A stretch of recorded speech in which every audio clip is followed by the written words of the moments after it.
This afternoon, we enter the mind of the Roman prefect, the Roman governor, if you will, who ruled Roman-occupied Judea in the day Jesus walked the earth. We know this man as Pontius Pilate, and Pilate's role in Jesus' life and death has been immortalized in the creeds we confess weekly.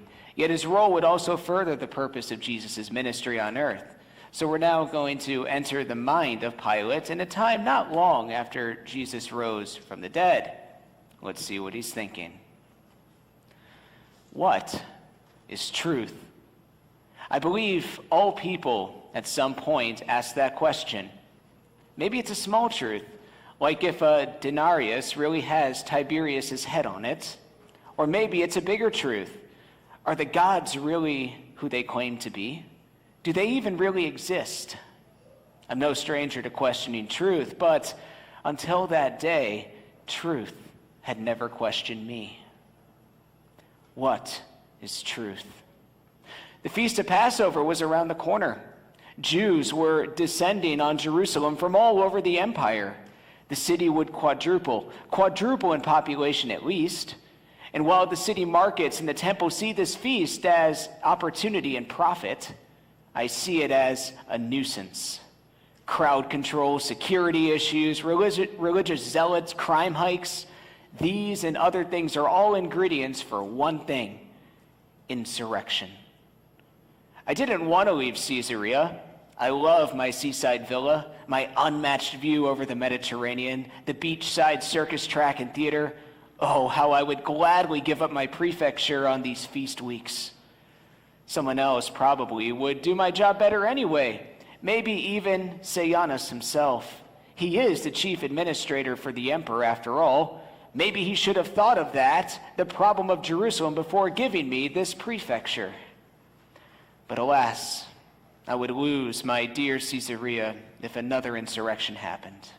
So once more, I had to say goodbye to the sea. Once more, I had to leave the city I love. Once more, I had to go to Jerusalem. I had hoped my presence there would help deter any of those zealots, those murderous Jews who wouldn't rest until every last Roman was dead or out of Judea. Of all the ulcers Judea has, they are the biggest.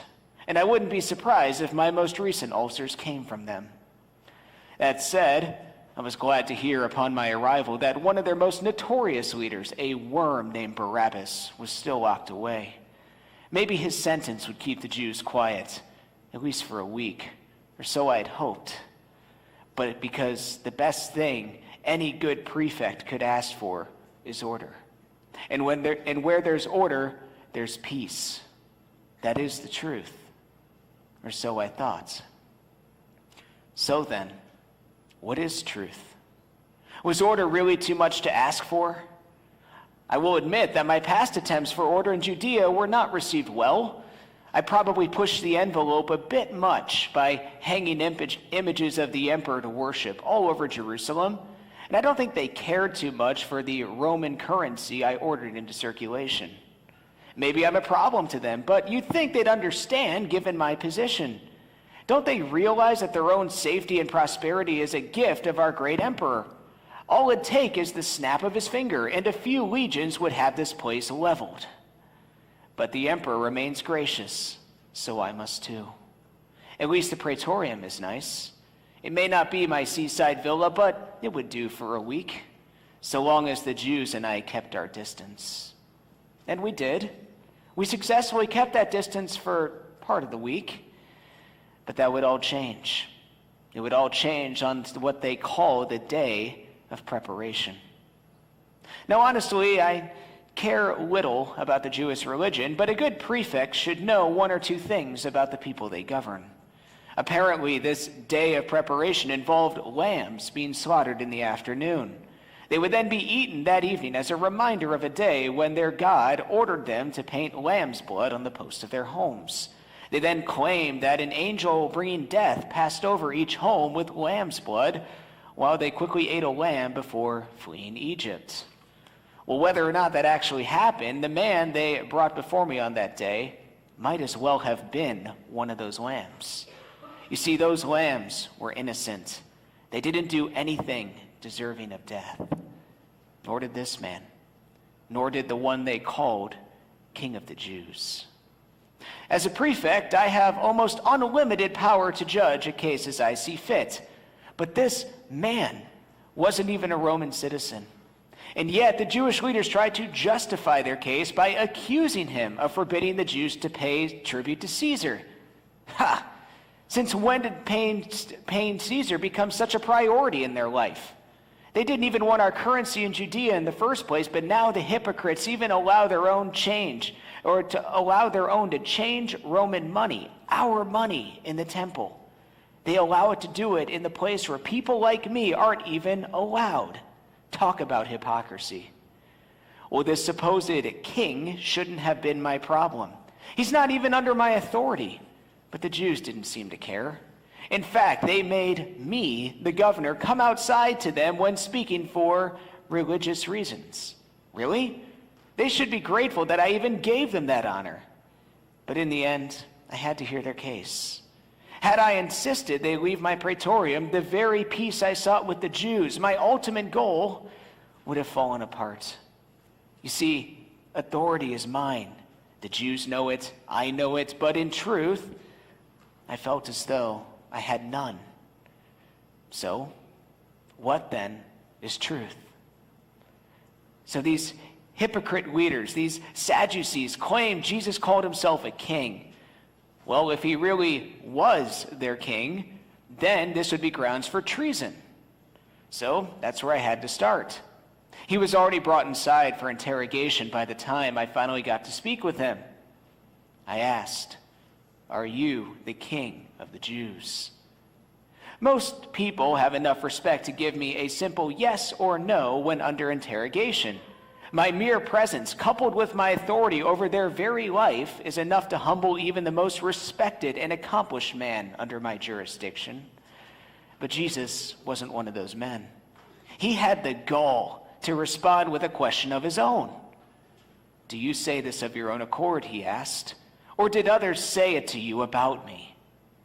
Well, normally I would have rebuked a man for such a response, but I had yet to discover whether or not this man was really a king. If anything, though, I was perplexed that he began to ask me questions.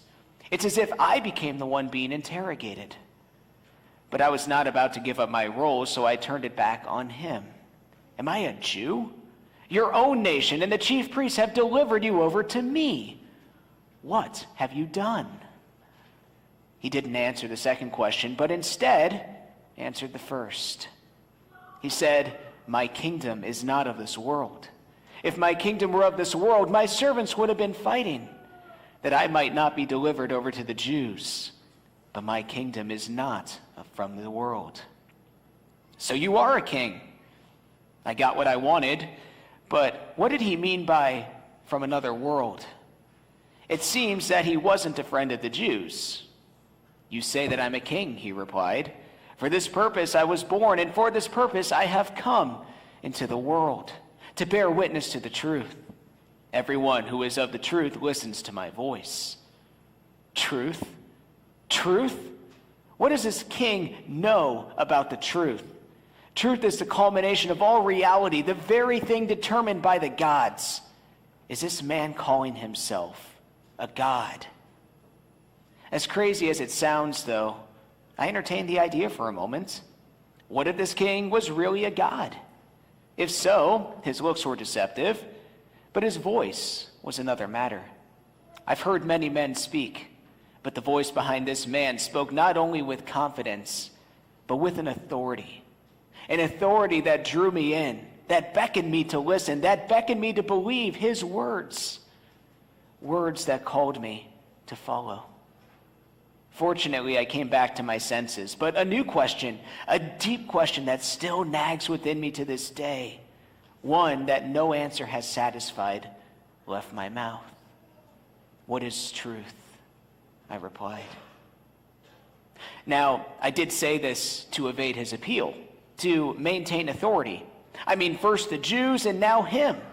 Was he also trying to best my authority? Well, I took his word that he is a king, and he is Jewish, so his people were probably delivering them out of envy. He must have been innocent. Apparently, though, that wasn't enough to satisfy the crowds. I didn't want to make it worse, but I also wasn't about to risk my own position, either by sentencing an innocent man to death. The tension between keeping the peace and maintaining my prefecture was great, so great that I knew my next move could be catastrophic. But then, by mere luck, it dawned on me that one other ruler was in town for the feast, a ruler I didn't care for much, but Jesus' innocence may have provided an opportunity for me to forge an alliance. If Herod sees he's innocent too, then maybe Herod will side with me on this. Well, apparently it worked. Herod found him innocent too, but I wish he dealt with Jesus so I wouldn't have to. My cards are running low. But then, also by mere luck, I remembered a tradition I established way back to help mend my broken relationship with the Jews. While I had many Jewish prisoners, I picked the worst in the lineup, that worm Barabbas. I had hoped by offering Barabbas, they would see him as far more dangerous than a guy like Jesus because, well, Barabbas actually caused chaos. He killed innocent people. He was worthy of death. And that, I know, is true. But truth at that point was slipping. Rather than concede to my position, the Jews wanted the worm. Keeping Barabbas would have started a riot. I couldn't risk it. I had to let him go. Hopefully he'll have learned his lesson. But I was down to my last card. Maybe I couldn't have let Jesus live to appeal to justice, but I also couldn't make the crowds happy. But maybe I could have let Jesus live to appeal to justice, but I also needed to make the crowds happy. So I'd instead had him flogged. My unit at the Praetorium specialized in flogging, so clearly the Jews should have been satisfied by his punishment. Well, even beating Jesus to the point of death wasn't enough. Even now, the chants still ring in my ears, "Crucify him, crucify him." I pleaded with them, but they were hardened like zealots. Jesus called himself the Son of God, so for them, the only solution was death. The back and forth continued and continued and continued until I finally heard them say terrifying words.